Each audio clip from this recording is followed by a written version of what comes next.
Е време да зборуваме за уметноста, за рачните изработки и за се она што може да изработи еден човек, а вистински може многу.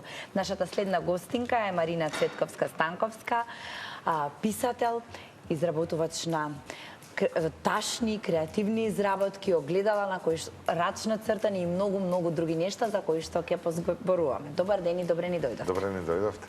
Добар ден, добре ве најдов. Ви благодарам на поканата во вашава прекрасна емисија, која што се гледа ширум светот. Задоволството е наше да ви имаме во студиото и би сакала да позборуваме за ова што можат нашите гледачи да го видат тука. Како започна се и со што започнавте? Очигледно креативноста не ви недостасува, идеите не ви недостасува, меѓутоа како започнавте? Огледалото како предмет кој што го има во секој дом ми делуваше многу монотонно. Сакав да му додадам душа. Сметав дека со еден мал потек со контур боја ќе постигнам голем резултат со тоа што погледот во огледалото на секој од нас ќе биде поинтензивен, поубав, посреќен, повесел, понасмеан. Можеби ќе предизвика и поубави чувства. Тоа го правев без да знам, без да бидам информирана дека веќе на другата страна на светот, односно во Азија, на големо има развиена техника за изработка на цртани огледала. За разлика од нивната техника, мојата е многу поедноставна. Јас сметам дека помалку е повеќе и токму ради тоа само со контур боја ги изработувам огледалата, а не со додатни бои како што ги прават тие.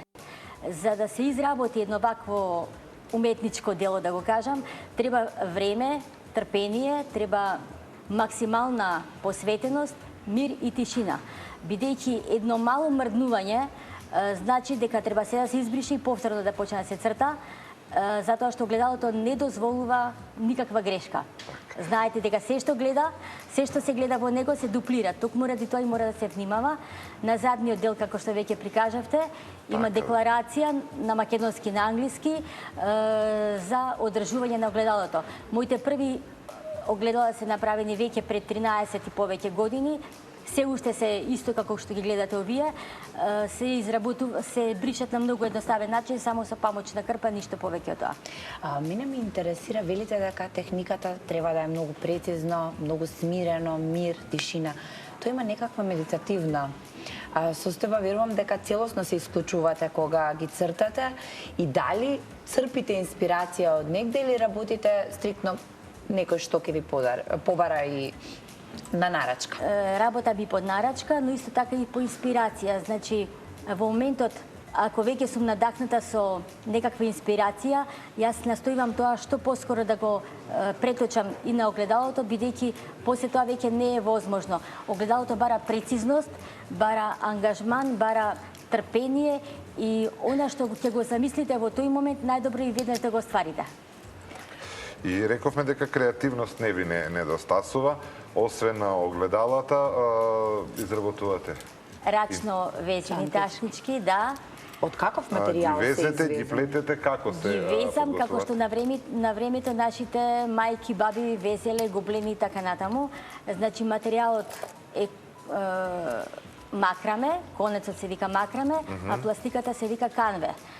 Ги има во различни димензии и бои. Јас најчесто ги користам оваја што ја имате пред вас, малку поголемата, има и овие се помалечка димензија на ташнички. На чисто и овие барат многу трпение, барат љубов. Во секој еден бот е извезена и љубов, мир, спокојство за оно што ќе има, за оно што ќе ја поседува, да се чувствува пријатно и исполнето користејќи ја оваа ташна. Она што можам да заприметам е дека сите се на некој начин извезени слично, ама и различно. Еве тука имаме помали коцкички, таму различен плет, таму имаме различен плет. Тука Така, ова се правоаголни. Дали се работи по шема, на кој принцип одлучувате каква ќе биде чантата? Значи, не се работи по шема, се работи по инспирација. До сега сите што сум ги изработила, а верувам дека и останатите што ќе ги изработувам, ќе бидат уникатни, како што се сите овие уникатни, значи се разликуваат една од друга. Ниту една не е иста со претходната. Можеби за некој многу мал детал, но во секој случај е различна од сите останати. Целта ми е секој да има уникатно дело, значи да не се повторува, бидејќи ова не е фабричка изработка, туку ова е рачна изработка и сакам секој да има уникатна рачна изработка. Колку време ви е потребно за да се изработи една ваква чанта? Па чантата за изработка отприлика некаде 4 до 7 дена. За разлика од огледалата, кои што се многу специфични, огледалата ако во моментот не сум во можност да им се посветам, јас едноставно ги оставам, затоа што прецизноста, смиреноста на духот и на телото и на умот се огледуваат во изработката. Ако сето тоа искомбинирано заеднички не е споено, во тој случај не може да се изработи огледало. За разлика од ташната, каде што ако се погреши може да се за кратко да се искоригира. Што е прво? Огледалата или чантите? Како почна приказната? Со што започнавте најпрво? Огледалата се веќе 13 години, за разлика од чантите кои што се само една година. Значи, настојувам постојано нешто, некој нов момент, новитет да ископам од мојата подсвест, од мојата извор на енергија, затоа што сакам постојано да си докажувам пред себе си дека можам повеќе и подобро, дека можам буквално што ќе погледнам да го изработам. Како може да ве најдат, што повеќе се бара, еве ова веќе сме во период нели пред празниците кога сите размислуваат што и како да се подари, она што вие го работите идеално за подарок, како може да ве најдат? Вака на Facebook има страница која што се вика Цртани огледала, на латинично писмо, за жал морав да напишам, бидејќи се гледа и се чита секаде, имам побарувачка од цел свет. И на Инстаграм има Марина Цртани огледала, значи има и контакт телефон, така да може да ме најдат кои што имаат желба да поспостават контакт со мене, да побараат, да нарачат, по нивна желба да направам, бидејќи изработувам и по лична желба.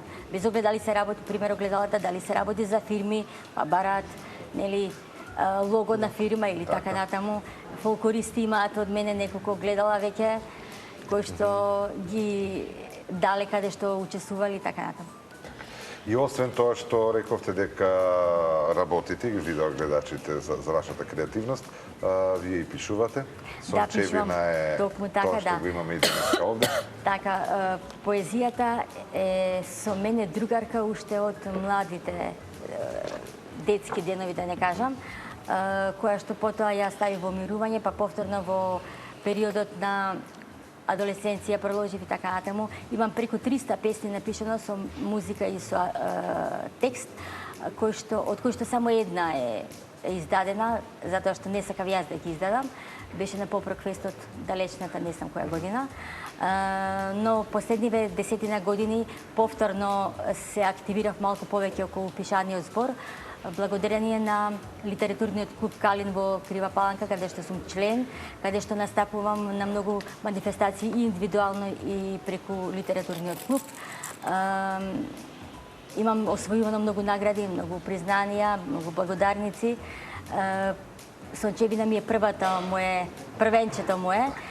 Веќе пред печатање мојата втора стихозбирка Пурпурни ноти. Во подготовка се уште една стихозбирка за деца и уште една книга со кратки раскази и ескизи, што значи и во тој дел сум малце повеќе активна. Да нагласам дека благодарение на музеот во Крива Паланка и на директорот Драган Тавеличковски, каде што ја направи мојата прва промоција на книгата, и во нивната сувенирница се изложени огледалата, каде што може кој сака да се ги купи. Исто така ги има на Кајак МК. Потоа на времето соработував со Арнаудова кога имаше онаа емисија за така од хуманитарен карактер беше емисијата. Да, така нешто беше. Во секој случај сум доста активна на повеќе полиња колку што ви дозволува нели времето, бидејќи сепак и мораме и да работиме. Колку е убаво кога имаме вака некој комплетен човек кој што се бави со уметноста, создава и не се откажува, и ова е само доказ дека треба да ги следиме со ништата и да го правиме баш тоа што го сакаме. Јас верувам дека вие ќе бидете инспирација за многу луѓе да ја пронајдат креативноста во себе и да создаваат нешто, но и да си нарачаат дел од овие убавини. Ви благодарам што денеска сте заедно со нас. Ви благодарам и вам на поканата и се надевам дека повторно ќе се видиме во друга прилика. Ќе ни биде задоволство. Задоволството е наше.